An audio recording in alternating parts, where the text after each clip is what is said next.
But that wasn't enough. Metallica was not done alienating and disappointing their fans.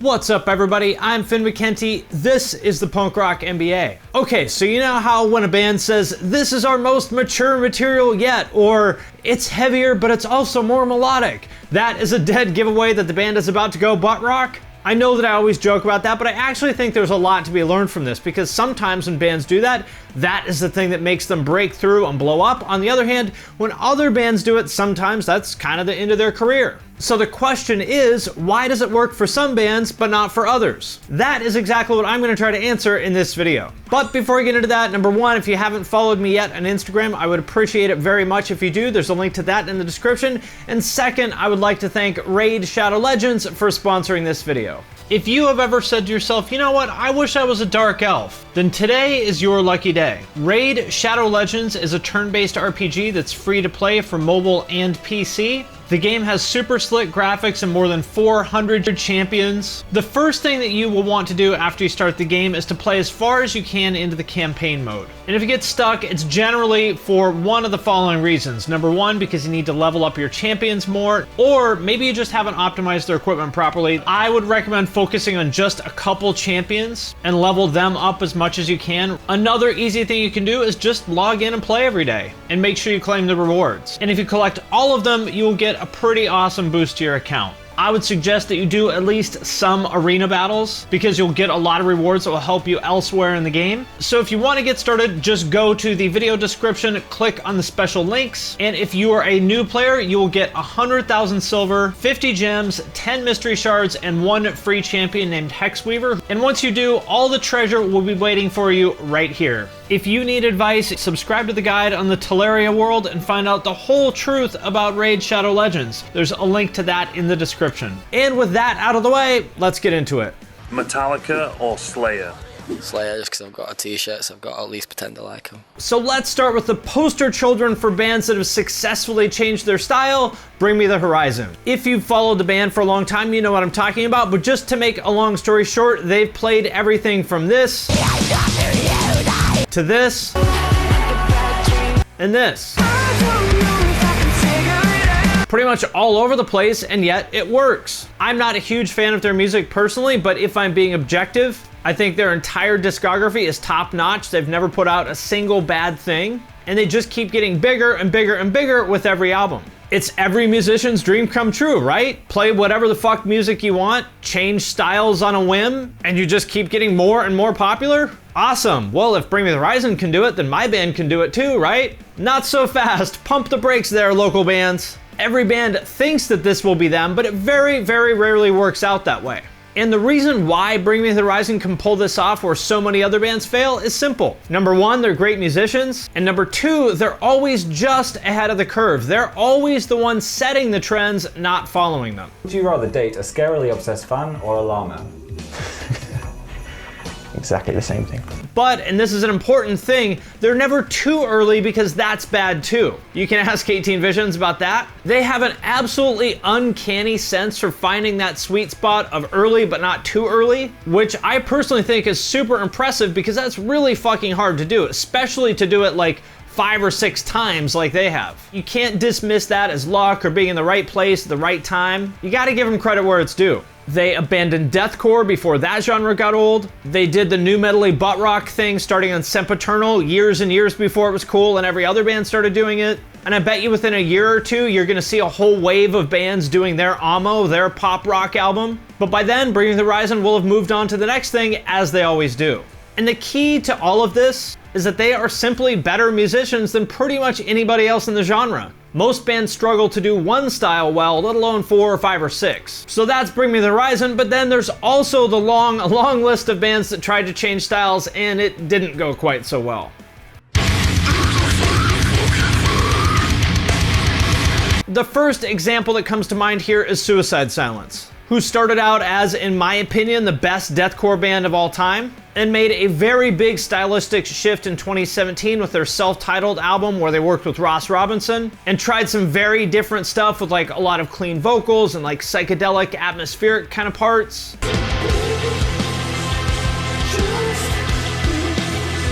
And to put it mildly, the fans did not like it. And to be honest, I absolutely love this band, but I didn't really like this album either. And listening to it now, I think that it's not so much that it's a bad album at all. I think it's just not what people wanted from Suicide Silence. I think if this was the first album from a new band and kind of the Sleep Token sort of crowd, I think it probably would have been received pretty well. And by the way, if you're interested in this, I did a podcast with Chris from Suicide Silence where we talk in detail about how the band felt getting all the criticism for this album. So if you want to check that out, hit the podcast link in the description. And that brings up what I think is the most important takeaway from this whole discussion. It's oftentimes not about whether the material is good or not, it's about whether the fans are ready for it. Suicide Silence could have put out the best ska album of all time and it still would have been hated because the fans were just not ready for it. It's not what they want from Suicide Silence. And some stylistic changes, like going from deathcore to ska, are just too dramatic for the fans to ever accept it. So then, what do you do when you do want to make a big stylistic change like that? Well, then you have to change not only your style, but also your fan base, which is super, super hard to do. Very few bands can pull it off, but there are a few examples of where that worked. For example, Asking Alexandria. They started out as a metalcore band whose fan base was scene kids, probably the majority of which were like teenage girls that were into Danny for the like scene heartthrob factor. And they sounded like this. Oh my God! But since then, they've transitioned into one of those radio rock bands that sounds like this. And plays red state rock festivals that are sponsored by Jägermeister and have a funnel cake stand next to the Marine Corps recruiting booth, and a cup of beer costs $14. Which, all joking aside, is actually the key to their success. They changed styles and they changed their fan base. From young scene kids to the military wife in bedazzled bootcut jeans, five-finger death punch, AR-15 kind of crowd. And if you look at their most popular songs on Spotify, all of them are from this era of the band, the butt rock era of the band, not the metalcore era. So that tells me that they have successfully made the transition. And again, I think you gotta give them credit where it's due, because changing your fan base is very, very, very hard to do. It almost never works out when bands or businesses in general try to do it. I know that Danny and Ben in particular are both very sharp guys who understand the business well, so hats off to them for playing their cards so well. And as an even more extreme example of this, let's talk about Cash Cash and Breathe Carolina. You may remember these bands from their scene days about 10, 12 years ago. Cash Cash was a totally ridiculous neon pop band, which I will talk about in my neon pop video when I get around to making that. And Breathe Carolina were kind of the same thing, maybe slightly less corny, but only slightly. Like if Cash Cash was for 13-year-olds, Breathe Carolina was for 16-year-olds. I hadn't really heard anything from either of these bands until around 2014 or so, when I was talking to a friend who was super into EDM at the time. This was like the peak of the EDM fad. And he mentioned both of them playing some festival he was going to. And I was like, wait, what? Cash Cash and Breathe Carolina? And it turns out what happened is that they transitioned from being these goofy scene bands to being like successful EDM artists. And again, it's the same dynamic as Asking Alexandria. They changed their style and they changed their audience. And so that's why it worked. And of course, when it comes to bands that change their style, we also have to talk about Metallica, because they've done it several times, and I think there's some pretty interesting things to be learned from it. So the first big shift was when they went from thrash to, I guess, hard rock with the Black Album. Their core fan base of metalheads like cried and whined about how Metallica sold out, but obviously it worked because that album was a massive commercial success. It made them the biggest rock band on the planet for a while, but they weren't done pissing off their fans. They did it again a few years later with Load and Reload, which are absolutely hated by their fan base, and to be fair, for good reason, because they're absolutely awful. But that wasn't enough. Metallica was not done alienating and disappointing their fans. No, they did that better than ever in 2003 when they put out the legendary Saint Anger.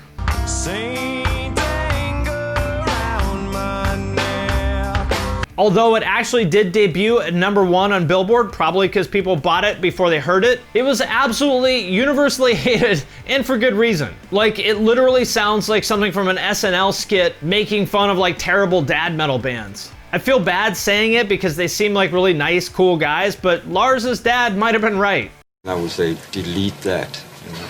But just when everybody was convinced that Metallica was done, that they were washed up, that they would suck for the rest of their existence, totally given up hope, they put out Death Magnetic in 2008. And wait, what? They went back to playing thrash and they're good again?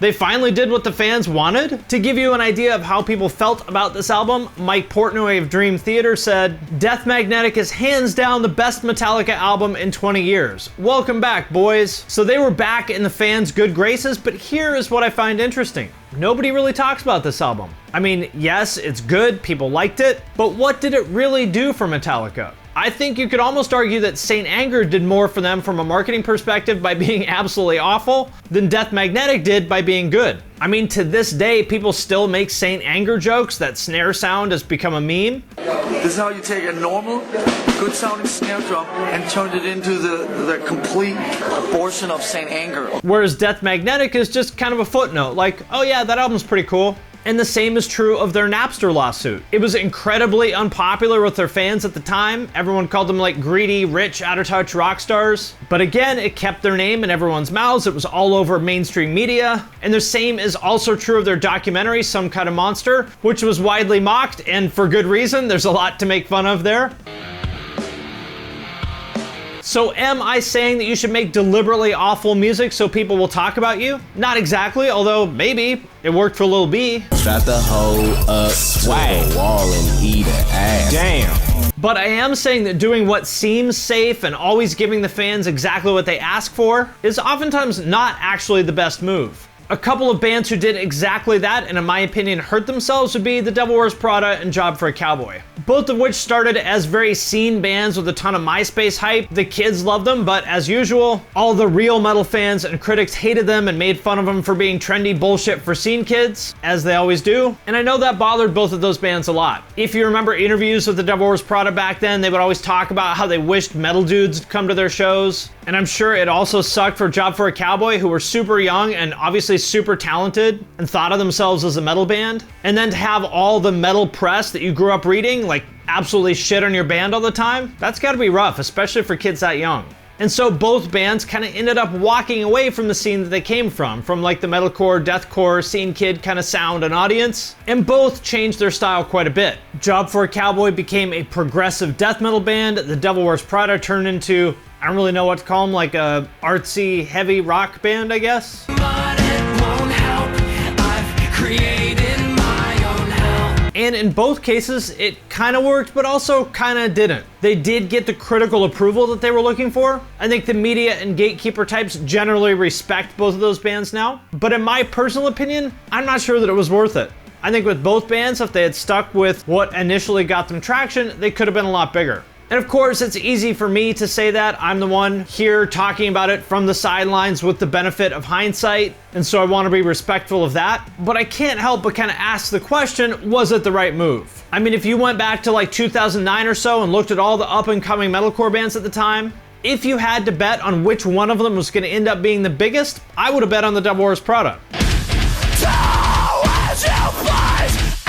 But as it stands today, that is definitely not the case. I mean, it's not like they're a failure or anything like that. And if they're happy doing what they're doing, that's the most important thing. But in terms of popularity and commercial success, they definitely got passed by bands who weren't so quick to turn their back on the scene audience. And I would say that, broadly speaking, the same is true of Job for a Cowboy. So to me, the lesson here is that critics are not your friends. They do not have your best interests in mind. They do not give a fuck about your career. They don't give a shit about whether you can pay the rent next month. So do not let them live in your head rent-free. If you want to change your art because you genuinely want to do something different, then by all means go for it. But don't do it because you feel pressured to get accepted by the cool people. So remember, positive reviews are always nice, but you can't pay the rent in scene cred.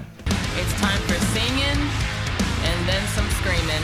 And speaking of scene cred, a really interesting case here is Code Orange. One thing I really like here is that they used to be called Code Orange Kids, and I can kind of imagine them getting huffy if anybody still calls them that. Dad, I told you we're just called Code Orange now.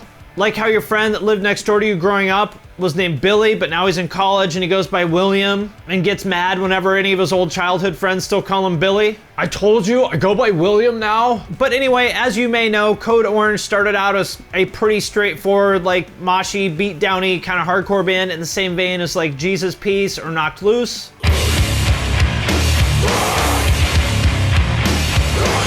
But have steadily moved towards more of like an industrial, nu metal-y kind of sound and image, especially on their last album, where it's clear that they're really going for that like Brock Lesnar, WWE, Spencer's Gifts, Jack Slink's beef jerky kind of audience. You guys just rocked out the stage before Aleister Black's big match. And normally that is exactly the kind of move that would make the music critic types hate your band. Because as I've talked about before, there's nothing that those people hate more than the red state military wife kind of demographic. And so I've been very surprised to see that Code Orange actually gets more praise from the critics, even as they sound more and more like Marilyn Manson and Orgy, and market themselves more to that Brock Lesnar audience. And honestly, I can't explain it. I would love to know if anybody else has a theory. This is just one of those bands that gets a ton of love from the media, and I really don't know why. Maybe they have dirt on everybody in the press, like, if you don't give our new album a 9 out of 10, we are gonna show everybody this picture of you wearing an all-time low shirt in your 8th grade yearbook, and everybody is gonna know that you were not born a true metaler. And you wouldn't want that, would you? Don't come see us play. Leave us alone. Let the band play. And lastly, something that is pretty rare, but something that I really, really love, is when artists change their sound in a way that they know their audiences will hate, as a way of like basically saying fuck you to their audience and antagonizing them. Black Flag were actually a great example of this. They started out playing relatively straightforward hardcore like this, to playing super fucking weird, like sludgy, dissonant, droning stuff like this. I just walk right past them, right over them, right through them, right on top of them. I crush their face. And 8-minute long atonal rambling instrumentals like this. And I remember reading interviews with Greg and Henry talking about this, like, yeah, we knew everybody would hate it, that's why we did it. Because fuck them, we hate our fans. They're a bunch of assholes. And you know what? I can respect that. I think those albums are pretty terrible, but I'm always a fan of artists that deliberately antagonize their audience. I'm gonna add a little hip hop to this hoedown. And another one is Miley Cyrus, who I'm actually a huge fan of. As you probably know, she got her start as a Disney star playing Hannah Montana, and then with like kid-friendly pop songs like Party in the USA. And then she became a huge pop star with songs like Wrecking Ball. And then out of the blue, she did this.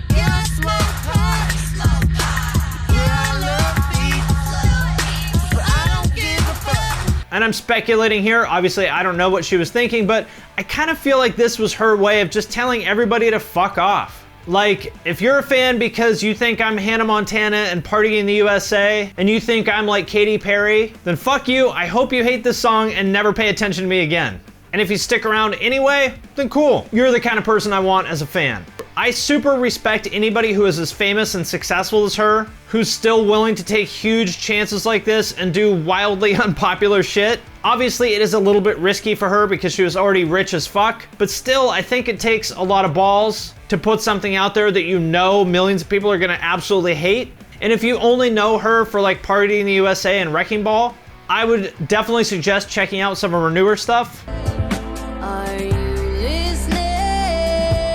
She is one of those rare god-tier talents, and she's really become one of my favorite artists of the past few years. Anyway, the takeaway here is that one thing you may not know is that a lot of artists dislike their fans to some extent. But they're like, well, it's my job, I can't tell them to fuck off. So I actually really respect the ones that are willing to go there and make music that says fuck you to their fans. It's probably not a great business move, but that's actually why I respect it. That is true artistic integrity in a weird way. I'm not gonna do Hannah Montana. She was murdered. All right, my friends, that does it for this video about bands that changed their style. Obviously, there are a ton more that I couldn't include in this video, but if you would like to see a part 2, let me know in the comments, and also let me know what bands you think I should put in there and why. Before I let you go, number 1, please subscribe and turn on notifications. I've heard a few people tell me they got unsubscribed or the notifications aren't working. Number 2, check out the Punk Rock NBA podcast. There's a link to that in the description. And number 3, as always, I would like to thank everybody who supports us on Patreon, especially those who support at the True Cult level or above. Patrons get access to every podcast a week early. There's a private members-only Discord server that I'm in all the time. There's also a chance for me to review your band, your YouTube channel, your podcast, your photography or design portfolio, or any other kind of project that you want to send my way and get my feedback on. So if that sounds interesting to you, check out the link in the description. And with that, I'm going to sign off for now, but I will see you next time.